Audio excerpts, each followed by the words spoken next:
Olá, seja muito bem-vinda, seja muito bem-vindo ao programa O que é Ser Brasileiro, aqui no espaço do Cubo Itaú. A nossa convidada de hoje é Karen Santos, da UX para Minas Pretas, uma edtech que promove diversidade na área de tecnologia.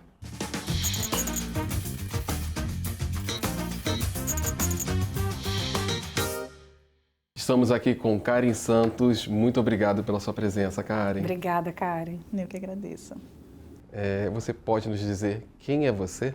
Sim, bom, eu sou Karen Santos, uma mulher de 31 anos, uma mulher preta, de pele retinta, de origem periférica, filha da Dona Edith, do seu Juraci, tia de duas meninas lindas, Lorena, Alicia, uma mulher de axé, do candomblé, empreendedora, uma mulher sonhadora, mas costumo dizer que eu sou uma sonhadora não ociosa, porque eu vou atrás para fazer as coisas acontecerem. Então, gosto de me resumir um pouco nesse formato.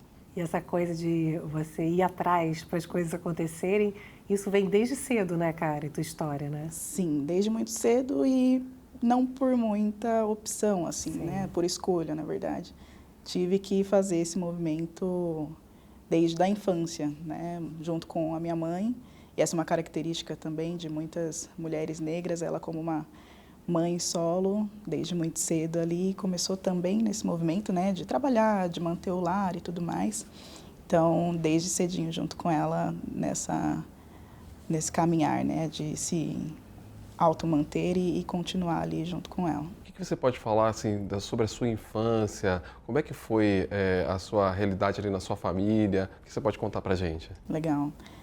Eu marco muito a minha história a partir dos meus 10 anos, que é quando acontece o divórcio dos meus pais. E aí eu vou morar com a minha mãe, tenho um irmão mais velho, ele vai morar com meu pai. A partir daquele momento, a minha mãe, né, consegue comprar ali o seu apartamento no CDHU, na periferia de Jaraguá. E foi um momento onde a gente precisou, de fato, ser muito independente também, passar por aquele momento. Então, comecei a trabalhar muito cedo, fazer muitas atividades muito cedo. Você fazia o quê? Olha, já vendi bala de coco que ela fazia em casa. Então, até tem essa questão, né, do que é empreendedorismo por necessidade ou por oportunidade. No caso dela, era por necessidade, para mim também foi assim, muito cedo. Então, vendi algumas coisinhas, comecei a fazer biscuit, que era aquelas massinhas, imã de geladeira, e vendia na escola. Depois de um tempo, cresci um pouquinho mais, fui babá, fui professora de dança para criança, fui operadora de telemarketing, fui faxineira. Tudo isso aí dos 12 até os 17, mais ou menos. E estudando. E estudando ao mesmo tempo, Você falou da sua mãe solo, né? O que você pode falar dessa mulher? Minha mãe é tudo. Ela hoje está com 62 anos, trabalhou na mesma empresa a vida toda, assim, dos 18 e se aposentou. Infelizmente também com seus direitos nem todos resguardados, assim. E tinha muito esse reforço também, né? Meus pais, pelo menos, diziam, você tem que entrar numa empresa e tem que trabalhar para o resto da vida nela, ou tem que prestar concurso público e tal. Então, nesse quesito, ela nunca ousou pensar além dessa empresa que ela trabalhava e ela sentia a estabilidade naquele lugar. Então, ela acabou se aposentando ali. Ela sempre apostou muito na minha educação, então, sem dúvida, se eu estou aqui hoje é por conta dela e por conta de muitas outras também que vieram antes dela para possibilitar, né, que isso acontecesse. E ela sempre acreditou nas minhas ideias mais malucas, assim. Hoje, se eu explicar para ela, até tento, às vezes, explicar o que é o X, né, mas ela, no entendimento dela, absorve de alguma forma. Mas ela sempre apostou no que eu quisesse fazer. Ela, não sei o que você vai fazer, mas vai. Mas acho que todo mundo sabe o que é X? Já explica logo. Não, de forma alguma. Mas uma coisa, ela disse que, uma vez perguntaram para ela o que eu fazia, ela falou, minha filha ajuda as pessoas. Eu falei, é isso, lindo. É exatamente isso. Que lindo. E conta então pra gente o que é o X, já que aí você deixou as pessoas agora, né, curiosas. Sim, o X significa a experiência do usuário, ou seja, a experiência que as pessoas têm em determinado produto ou serviço. Então, essa entrevista que a gente está fazendo aqui está gerando uma experiência para quem está assistindo. Quem está assistindo provavelmente está assistindo de um celular, de um computador. Essa pessoa precisou acessar, ter acesso à internet, ao equipamento, né, digital, entrou ali na plataforma e conseguiu ter uma boa experiência até que esse vídeo chegasse até ela. Então, para isso tudo acontecer, tem um profissional, uma profissional pensando nisso. Então, resumindo um pouquinho o que é a experiência do usuário. Você falou que fez vários trabalhos, né? Você também teve outros negócios antes da UX, né? Você fala um pouco sobre isso e da experiência, o que você viveu com esse início de empreendedorismo, né? Sim, sim. Muitas vezes as pessoas deixam de falar os negócios que não deram certo, né? No meu caso, eu tive, junto com uma amiga, uma lojinha virtual. Então, a gente vendia brindes personalizados. Caneca, camiseta, chaveiro, enfim, tudo que dava para estampar a gente vendia. A gente colocava numa loja virtual e vendia para todo o Brasil. Naquela época, a gente não entendia nada do que era fluxo de caixa, como administrar uma empresa. A gente só ia fazendo, assim. Até que teve um momento que a gente comprou uma máquina super cara de um outro empreendedor que estava se desfazendo dela. Era uma máquina que prometia imprimir direto na camiseta. Só que a gente não sabia que o custo de manutenção dela era carérrimo. E aí, infelizmente, a gente veio à falência, porque a gente ou mantinha a máquina, ou vendia os brindes que a gente tinha, ou se desfazia daquilo e pagava a máquina para esse empreendedor que vendeu para a gente. Então, ali a gente já desistiu desse pequeno negócio. Depois fui empreender de novo com outro amigo para ter uma pequena agência de design, propaganda para pequenos empreendedores também. Então a gente fazia logo, site, landing page, essas coisas. No meio do caminho ele desistiu, foi trabalhar para um dos clientes, inclusive. Conseguiu um trabalho fixo. Abandonou você? Sim. É porque é duro, né? Acreditar até o fim, né? Exatamente. Aí que está a escolha dos sócios, né? Que é importante também. E aí eu acabei desistindo por não conseguir tocar sozinha. E você se formou em design gráfico, né? E como é que foi essa escolha?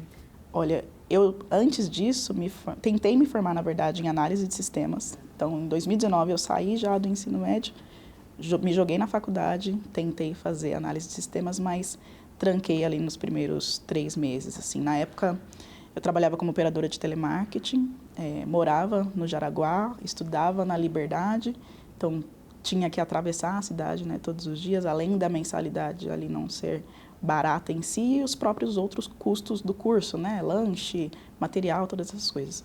Então eu acabei trancando não só por isso, mas também por entender que ali eu já não me sentia tão representada. Era uma sala de aula onde só tinha eu de menina negra. Caramba. E aí eu olhava aquilo, ainda sem ter a minha consciência racial muito trabalhada, eu entendia que aquilo estava errado de alguma forma e não me sentia pertencente. E só tinha homem ou tinha mulher também? Tinham pouquíssimas mulheres, assim.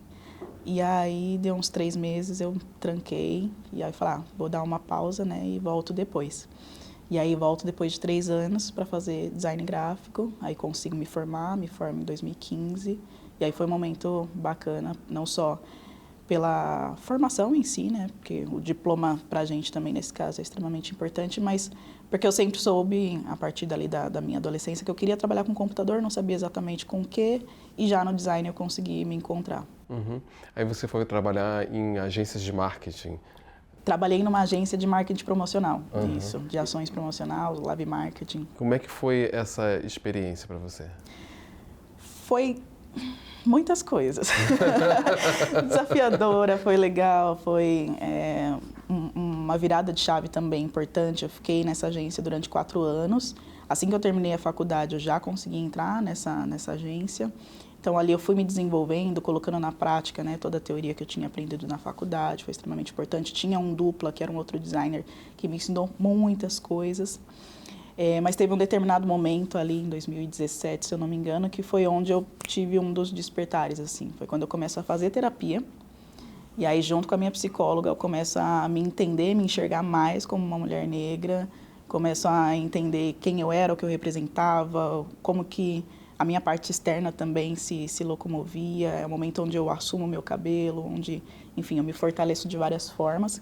E onde eu começo a entender que aquele espaço não necessariamente me cabia mais. Então, de um lado, eu já estava me sentindo muito na zona de conforto, porque o processo de design gráfico ele é bastante repetitivo, às vezes, e também já estava sentindo alguns impactos ali do racismo, de não aceitação, de não entendimento também do meu próprio propósito, assim. Eu sentia que eu queria fazer mais coisas e aquele espaço era um pouco pequeno para isso, assim. Então, foi importante para ter, durante esses 4 anos, todas essas vivências, aprendizados, mas também uma virada de chave legal. E aí, lá em 2018 mesmo, no finalzinho do ano, eu encontrei um evento no Dia da Consciência Negra, que era numa escola de UX.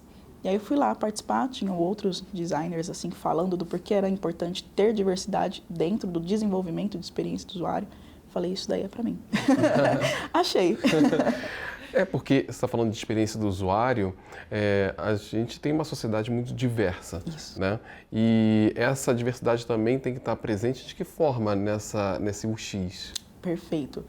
Hoje a gente tem muitos impactos relacionados à falta de diversidade na tecnologia como um todo, que às vezes pode parecer um erro, pode passar despercebido, mas que na verdade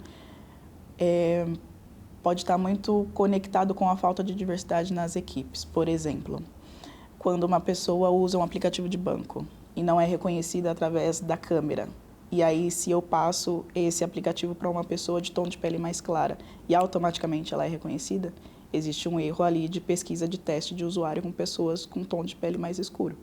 Isso existia? Isso existe. Existe ainda? Existe ainda. Em sistema de inteligência artificial para reconhecimento facial, existe para relógios que captam o batimento cardíaco também, entre muitos outros sistemas que estão ligados inteiramente a conectar com o tom de pele das pessoas. Tem o que eles consideram como erro, mas que na verdade é um erro de cobertura de dados de usuários que são diversos. A gente tem o próprio ponto de acessibilidade também, então muitos dos aplicativos que a gente utiliza hoje não são acessíveis, né? Muitas pessoas hoje com deficiência têm dificuldade de acessar os sites ou os aplicativos, porque também geralmente não são pensados para elas. A gente pensa no padrão, né? Quando a gente vai ver, são padrões e que atendem uma gama homogênea das equipes que estão compostas na empresa. Então, o seu trabalho ali foi duro, porque você teve que começar lá de trás, né? Que era se entender, como você falou, como mulher negra, e depois entender que era importante se formar um grupo para que houvesse, de fato, uma derrubada de barreiras, né? E aí, como é que foi estruturar essa troca de experiências importantes para valorizar outras pessoas como você? Sim, né? Com certeza. E surgiu muito da minha necessidade de não querer estudar sozinha, assim. Então, no início, diferente do curso de análise de sistemas, eu olhei para essa área e falei, nossa, de novo, estou entrando aqui e não estou me enxergando, não estou vendo pessoas como eu. Não quero fazer isso sozinha. Vou buscar outras mulheres para estudar junto também.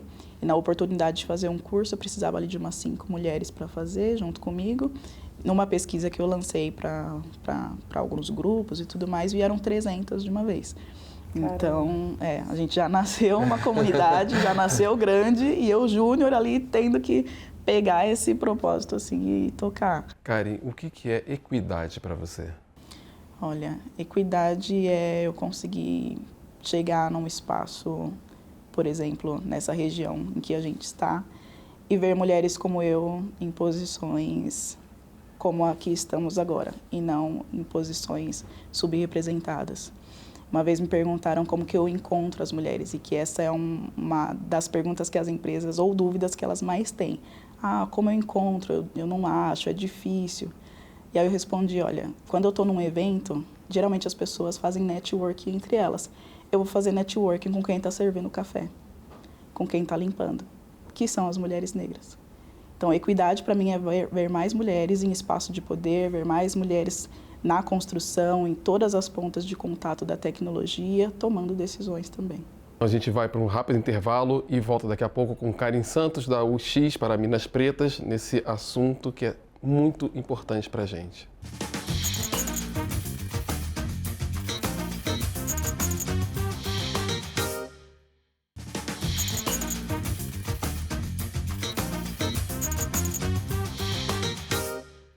Estamos de volta com Karen Santos. Karen, o que é a UX para Minas Pretas? Legal. Hoje, a UX para Minas Pretas é uma edtech, ou seja, uma startup que tem como foco ser uma escola de tecnologia para as mulheres negras. Então, a gente capacita essas mulheres, conecta, profissionaliza, para que elas entrem no mercado digital. A gente faz isso através de capacitação, então através dos nossos cursos e também de outros parceiros educacionais do mercado, trazendo empresas também para fomentar esses cursos. Então, elas não têm custo pelo curso em si, e sim as empresas que arcam com esse valor.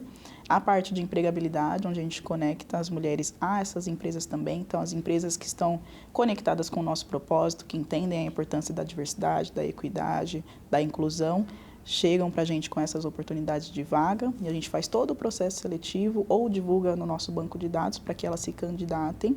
E tem um terceiro pilar ali mais de conexão com as marcas, então palestra, consultoria, publicidade, onde a gente consegue unir todas essas pontas para conectar tanto as empresas quanto a nossa comunidade. E quais são os cursos que vocês oferecem? Dá uns exemplos para a gente. Legal. Experiência do usuário tem muitas ramificações. Então, a gente tem a experiência como um todo, que até se divide muito esses termos, né? Além de ter os termos de tecnologia muito em inglês, também tem as variações que eles vão sofrendo ao longo do tempo. É uma área que se renova muito rápido. Então, a experiência do usuário está muito junto com um designer de produto, que é alguém que vai pensar nessa experiência de ponta a ponta. Então, num time de tecnologia, é alguém que vai fazer pesquisa com as pessoas, é alguém que vai olhar a empresa como um todo, entender quais são as metas e dificuldades que essa empresa tem para solucionar naquele produto digital. É alguém que vai estar em constante interação com o desenvolvedor, desenvolvedora, com alguém de marketing, com alguém de produto também. Então, a pessoa de experiência do usuário ou designer de produto. Dentro disso, a gente tem alguém que pensa só no visual, por exemplo, que é UI designer. Então, alguém que vai pensar mais no layout, né, nas telas daquele aplicativo, vai deixar aquilo bonito, vai deixar aquilo com a usabilidade boa também, fazendo funcionar muito bem. Vocês continuam com a comunidade, não é isso? Sim. E quantas mulheres assim vocês já passaram pelo projeto, né? Hoje a gente tem mais de 2.000 mulheres em todo o Brasil, mulheres de 18 até 58 anos. E isso é muito bacana, né? Porque uma das primeiras dúvidas que elas chegam pra gente é: mas eu não sei trabalhar com tecnologia, é muito difícil. E aí a gente coloca sempre a tecnologia nesse lugar, né? De código, de ser uma coisa muito robusta. Matemática, isso, né? Exatamente. E uma das primeiras coisas que a gente ressalta para elas é que elas não precisam jogar a bagagem que elas têm fora, que isso é extremamente importante para que elas consigam atuar com a experiência do usuário. E ter hoje mulheres que estão ali construindo essas soluções, a gente vê, inclusive, no final dessa história, todo o impacto que elas conseguem gerar também. Cara, é importante vencer essa barreira emocional, né? Para poder dar conta do aprendizado técnico. Tem algum suporte emocional para isso?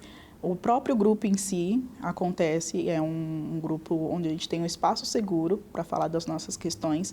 A gente não fala só de técnica, muito pelo contrário, a gente fala também do emocional, das dificuldades que a gente tem, porque em todos os pontos de contato também dessa mulher na migração de carreira, tem momentos que são muito específicos, né? Então, o primeiro é se ver como essa profissional, entender que sim, ela pode atuar nesse mercado. Depois é tentar entrar e ter o tempo para se capacitar. Geralmente no mundo de startup as pessoas perguntam quem são os seus concorrentes. Eu digo sempre que meu concorrente é a fome, o tempo e o dinheiro, e não outras escolas, porque ela precisa estudar, mas ao mesmo tempo ela tem uma carga de tripla jornada. Tem filho, tem os trabalhos, tem todas as coisas. Então, como que ela vai fazer a migração de carreira? Aí entra o nosso suporte também, entender que o tempo dela é diferente, que a flexibilidade das nossas aulas precisa existir, que a gente vai ter provavelmente algumas desistências, então a gente vai lá buscar e vai puxá-la de novo. Então, todo o suporte possível que a gente consiga dar. E depois, quando ela entra no mercado de trabalho, que é o mais difícil também, se manter, né? Entrar numa empresa onde ela vai ser a única mulher negra, entender como é que ela vai se projetar naquele lugar, como que ela vai subir de carreira, como ela chega numa liderança, como que ela lida com as microagressões dentro dessa empresa. Então, durante toda essa trajetória, a gente tenta dar o suporte mínimo ali para elas. Como o empoderamento financeiro dessa mulher negra impacta o entorno dela? Completamente. Dinheiro é extremamente importante e, no caso delas, muda muito o cenário. Contando a minha experiência, quando eu saí do design gráfico, se eu não me engano, eu ganhava uns 2.500, mais ou menos. Quando eu entrei na primeira startup, eu entrei ganhando 4.000. Esse é o salário, talvez o maior salário da minha família, né? Então, isso já, no meu caso, já mudou completamente a minha realidade, porque não era só me manter, mas manter também a minha mãe, apoiar o meu irmão, apoiar as minhas sobrinhas, todo mundo que está no meu entorno. E isso acontece muito com elas também. Então, são mulheres que ou têm os seus filhos, ou cuidam ainda dos pais, ou moram com os avós, e tem outras pessoas ali junto com ela, com o seu entorno. E quando elas conseguem um salário melhor, toda essa realidade também muda. A gente tem casos também do último programa que a gente fez, o Preta On, um modelo específico. Uma das mulheres estava há 14 anos numa empresa, tentando fazer uma migração interna, muito engajada em aprender mais e se desenvolver, mas não conseguia fazer isso lá. Uma mulher de 44 anos, 3 filhas, a gente puxou ela para o programa de capacitação, ela conseguiu mudar de empresa, ganhando também esse valor de R$ 4.000. Então, ali para ela já virou uma chave, né, muito significativa, não só para ela, mas para a família toda também. Quanto que isso vai mexendo com você? Muito, né? A minha voz vai até... A gente segura, finge que está tudo bem, mas não tem como não se emocionar, assim. É um trabalho interno também, eu acho que, imagino que isso também vai te curando, né, através dessas histórias, né? Com certeza, assim, por mais que falar que nasceu de uma dor não seja romântico, né, porque a gente não quer que nada nasça de uma dor, foi importante entender como eu poderia me enxergar nessas mulheres, fazer com que essa dor de me sentir sozinha nessa área, de não enxergar outras pessoas, virasse, né, porque ali elas estavam também unidas nesse momento, e conseguir me fortalecer, assim. Então, quando elas chegam para mim e dizem, Karen, aquela bolsa de estudos que vocês conseguiram me conceder foi extremamente importante, porque hoje eu tenho emprego, eu consigo comprar uma geleia cara para minha mãe, porque antes a gente não conseguia, para mim é muito significativo. Ou, Karen, hoje eu consegui comprar um apartamento porque eu tenho um bom trabalho, porque eu tenho estabilidade, porque eu recebo um bom salário.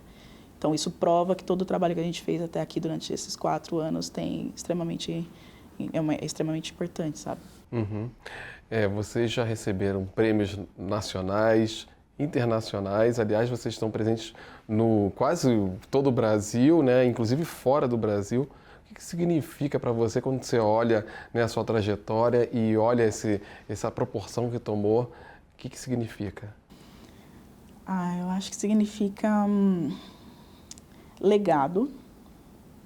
Olhar, por exemplo, para as minhas 2 sobrinhas, que são 2 meninas negras, a mais velha de 11 anos, inclusive me ensina a jogar Free Fire. Que é um jogo, é um jogo. E entender que ela talvez não precise passar por todas as coisas que eu passei, sabe? Vai ser um pouco mais fácil, não vai ser simples, ela ainda vai sentir algumas questões, mas que ela não vai precisar trabalhar agora, com a idade que ela está, com 11 anos. E que tecnologia é uma possibilidade para ela criar os jogos que ela joga hoje, assim. Então, eu vejo que a gente hoje ainda passa por algumas questões que são mais difíceis, mas para abrir caminho para as meninas que estão chegando, assim como a minha mãe, a minha avó e as mulheres que vieram antes, abriram aí a mata com facão para que a gente pudesse estar aqui hoje. E que prêmio que você daria à menina Karen? O prêmio do descanso. Tô cansada, gente. Eu daria 1 mês de férias para Karen num lugar maravilhoso, assim, é sério. Às vezes as pessoas falam, você é muito guerreira. Eu falo, não quero ser guerreira. Já fui bastante até aqui, né? Então acho que... Parece que você tem Você tem quantos anos? 31. Parece que você viveu muito mais, né? Exatamente. Então, hoje, inclusive na virada dos 30, eu falei, legal, Karen, fez, massa, mas agora também faça um pouco mais por você. É verdade. Descansa um pouco, vai curtir, constrói sua própria vida e tudo mais. Então, É o que você falou, não é romantizar o sofrimento, exatamente. Né? Karen, se as pessoas que estão assistindo agora a gente quiserem acessar, quiserem conhecer o projeto e se interessar por isso, onde elas podem acessar? Legal. No site uxpraminaspretas.com.br. Para as mulheres negras podem entrar em contato com a gente em comunidade@uxmp.com.br, que aí elas vão ter acesso a esses grupos que eu comentei, que são grupos fechados, um espaço seguro para elas conversarem, terem acesso às oportunidades, às bolsas de estudos, aos eventos também. O que é comunidade para você? Comunidade, para mim, é estar em um espaço onde você possa ser quem você é. E se você não sabe ainda o que você é, que você consiga enxergar em outras pessoas até que você descubra. É um lugar onde você consiga aprender com outras pessoas, onde você se sinta confortável também em trazer as suas questões, se for, né, da sua vontade em si, não se sinta julgada por isso. É um lugar onde você pode não só aprender, mas à medida que você aprende, você também devolve o conhecimento. Então, essa é uma das coisas que a gente coloca como premissa lá. As mulheres que entraram em 2019 hoje são as nossas professoras, as nossas mentoras. Então, devolver o conhecimento para que a gente consiga circular e ampliar essa possibilidade é extremamente importante. E comunidade é construção, de novo, legado, contar essa história, colocar para frente e manter a gente também se colocando no lugar de protagonistas, né, dessas histórias. Karen, o que é ser brasileira? Olha, na minha perspectiva, Karen, uma mulher preta, ser brasileira é... Que pergunta difícil. Todo mundo fala isso. Uau! Ser brasileira é acordar todos os dias sabendo que ele pode ser diferente e que ele não necessariamente vai ser muito simples ou muito fácil para uma pessoa que ocupa um corpo como o meu. Então, ser brasileira é acordar no Brasil, no meu caso, em Pirituba, na periferia de São Paulo, com um propósito muito forte de mudar a realidade de pessoas e de mulheres como eu. Bonito. Muito obrigado pela sua presença, viu? Eu que agradeço. Obrigada. Feliz pelo convite. A gente Bom que demais. agradece. Bom demais.